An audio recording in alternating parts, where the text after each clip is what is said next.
Another problem in the world of feature engineering is handling unbalanced data. What do you mean by that? Well, that's when we have a large discrepancy between our positive and negative cases in our training data. So, a common example is in the world of fraud detection. Actual fraud is pretty rare, right? So, most of your training data is going to contain training rows that are not fraudulent. This can lead to a difficulty in actually building a model that can identify fraud because it had so few data points to learn from compared to all of the non fraud data points. So it's very easy for a model to say, okay, well, since fraud actually only happens like 0.01% of the time, I'm just going to predict that it's not fraud all the time. And hey, my accuracy is awesome now, right?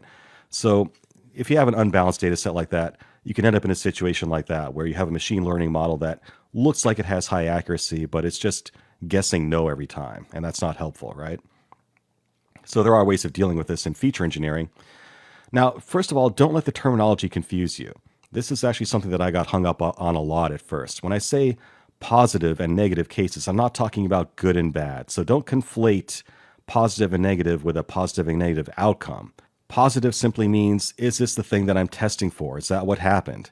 So that might be fraud, right? So if my model is trying to detect fraud, then fraud is the positive case. Even though fraud is a very negative thing, remember, positive is just the thing that you're trying to detect, whatever that is. So beat that into your head, because if you keep conflating positive and negative with like moral judgments, that's not what it's about in this context. This is mainly a problem with neural networks, by the way. So, it is a real issue that if you have an unbalanced data set like this, it's probably not going to learn the right thing, and we have to deal with that somehow.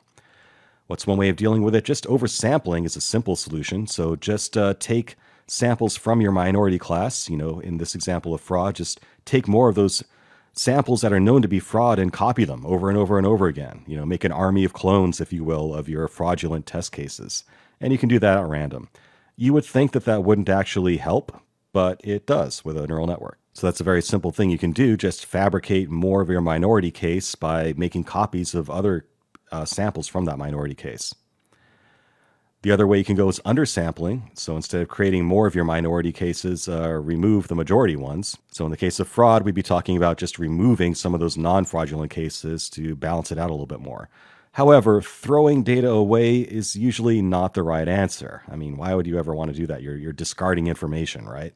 So the only time when undersampling might make sense is if you're specifically trying to avoid some scaling issue with your training, right? Maybe you just have more data than you can handle on the hardware that you're given. And if you have too much data to actually process and handle, fine, throw away some of the majority case. That might be a reasonable thing to do. But the better solution would be to get more computational power, right? And actually scale this out on a cluster or something. So undersampling, usually not the best approach.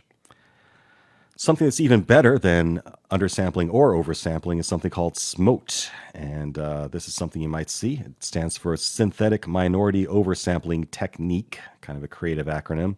What it does is it artificially generates new samples of the minority class using nearest neighbors. So just like we talked about using KNN for imputation, same idea here. We're running K nearest neighbors on each sample of the minority class, and then we create new samples from those KNN results by taking the mean of those neighbors. So instead of just, naively making copies of other test cases for the minority class, we're actually fabricating new ones based on averages from other samples and fabricating them that way. Works pretty well. So it both generates new samples and undersamples the majority class, which is good. So this is better than just oversampling by making copies, because it's actually fabricating new data points that have some basis in reality still. So remember, if you're dealing with unbalanced data, SMOTE is a very good choice. A simpler approach, too, is just adjusting the thresholds when you're actually making inferences and actually applying your model to the data that you have. So when you're making predictions for a classification, say fraud or not fraud, you're going to have some sort of threshold of probability at which you say, okay, this is probably fraud. Most machine learning models don't just output a fraud or not fraud. It actually will give you some sort of probability that it's fraud or not fraud. And you have to choose a threshold of probability at which you say, okay, this is probably fraud. It deserves some investigation.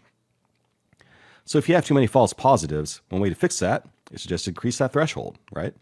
So that is guaranteed to reduce your false positive rate, but it comes at the cost of more false negatives. So before you do something like this, you have to think about the impact that threshold will have. So if I raise my threshold, that means I'm going to have fewer actual things that are flagged as fraud. That might mean that I miss out some actual fraudulent transactions there, but I'm not going to be bothering my customers as much saying, hey, I flagged this as fraud, I shut down your credit card. You might actually want the opposite effect, right? Maybe I want to be even more liberal in what I'm flagging as fraud. So I would lower that threshold to actually get more fraud cases that are flagged.